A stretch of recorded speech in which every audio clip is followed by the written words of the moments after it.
John's world had turned into a fragile house of cards, and every step forward threatened to bring it crashing down. The quiet nights in his home, once filled with love and comfort, now carried an oppressive tension. Mary's growing belly was a constant reminder of the life she carried, one that might not be his. And Abigail, as cool and composed as ever, loomed like a shadow in the background, her presence unsettling him more with each passing day. But John knew better than to act rashly. If there was one thing his years in finance had taught him, it was that patience often yielded the best results. Mary's guilt was no longer something she could hide, and it manifested in ways she couldn't control. She snapped at John over trivial matters, avoided his touch, and spent long hours in their bedroom with the door locked. John, in turn, grew colder, his once gentle demeanor replaced by a quiet detachment that made Mary's chest ache with regret. One evening, as they sat in silence over dinner, John finally broke the quiet. "Mary, do you still love me?" he asked, his voice calm but edged with something darker. Mary froze, her fork halfway to her mouth. "What kind of question is that?" she replied, avoiding his gaze. "It's a simple one," John said, setting his fork down. "Do you still love me?" Mary opened her mouth to respond, but the words wouldn't come. The silence that followed was deafening. "I see," John said finally, standing to clear his plate. "I think we need to talk, Mary. About everything." Mary's heart pounded in her chest, but before she could respond, Abigail walked into the dining room, her presence as commanding as ever. "Am I interrupting something?" she asked, her tone light but her eyes sharp. "No," Mary said quickly, rising to her feet. "I need some air."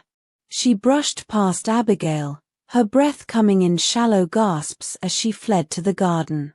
Abigail watched her go, then turned to John with a small smile. "You're too hard on her," she said. John met her gaze, his expression unreadable. "And you're too involved in our lives," he said coolly. "Maybe it's time you stepped back." Abigail's smile faltered, but only for a moment. "I'm just trying to help," she said sweetly. "Of course you are," John replied, his tone laced with sarcasm. Mary stood in the garden, the cold night air biting at her skin. She clutched her arms around herself, her mind racing. She couldn't keep living like this. The guilt, the lies, the secrets, it was all too much. She thought of John, the man who had loved her unconditionally, who had supported her through every heartbreak. How could she do this to him? The sound of footsteps behind her made her jump. She turned to find Abigail standing there, her expression soft but her eyes calculating. "You can't keep running away," Abigail said gently. "I can't keep lying," Mary shot back. Abigail sighed, stepping closer.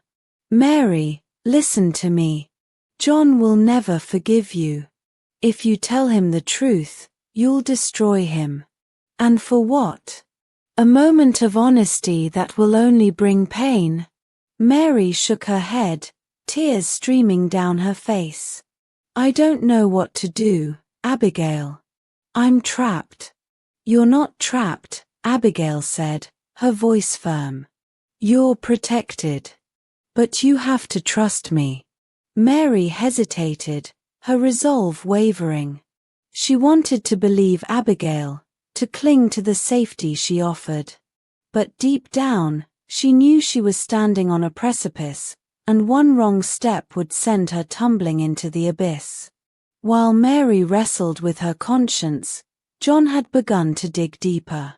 He hired a private investigator to tail Abigail, determined to uncover the truth she was so clearly hiding.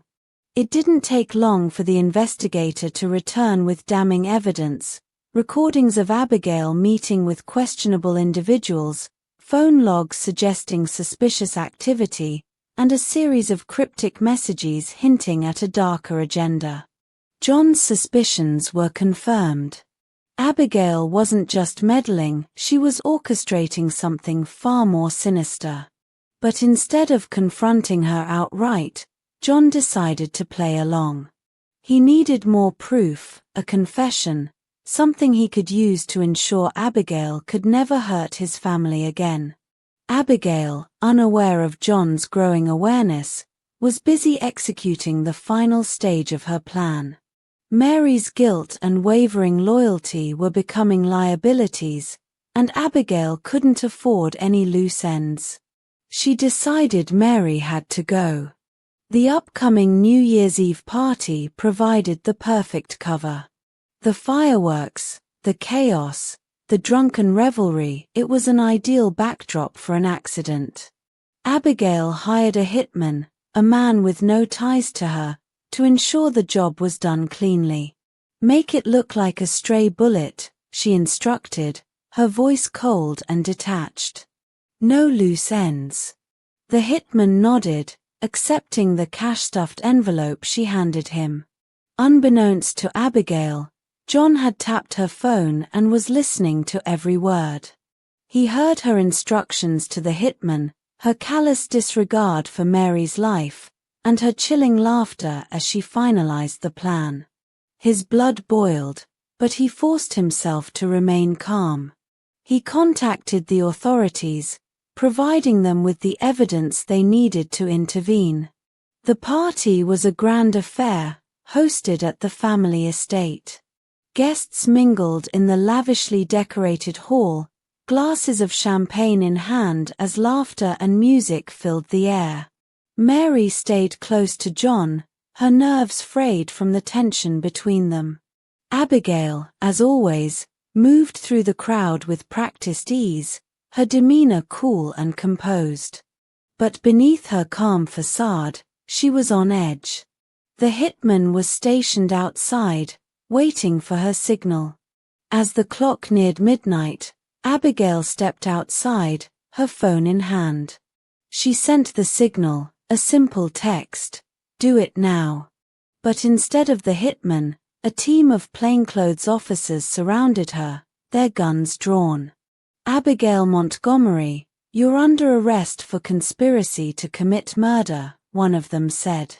Abigail's eyes widened in shock. "What? This is a mistake."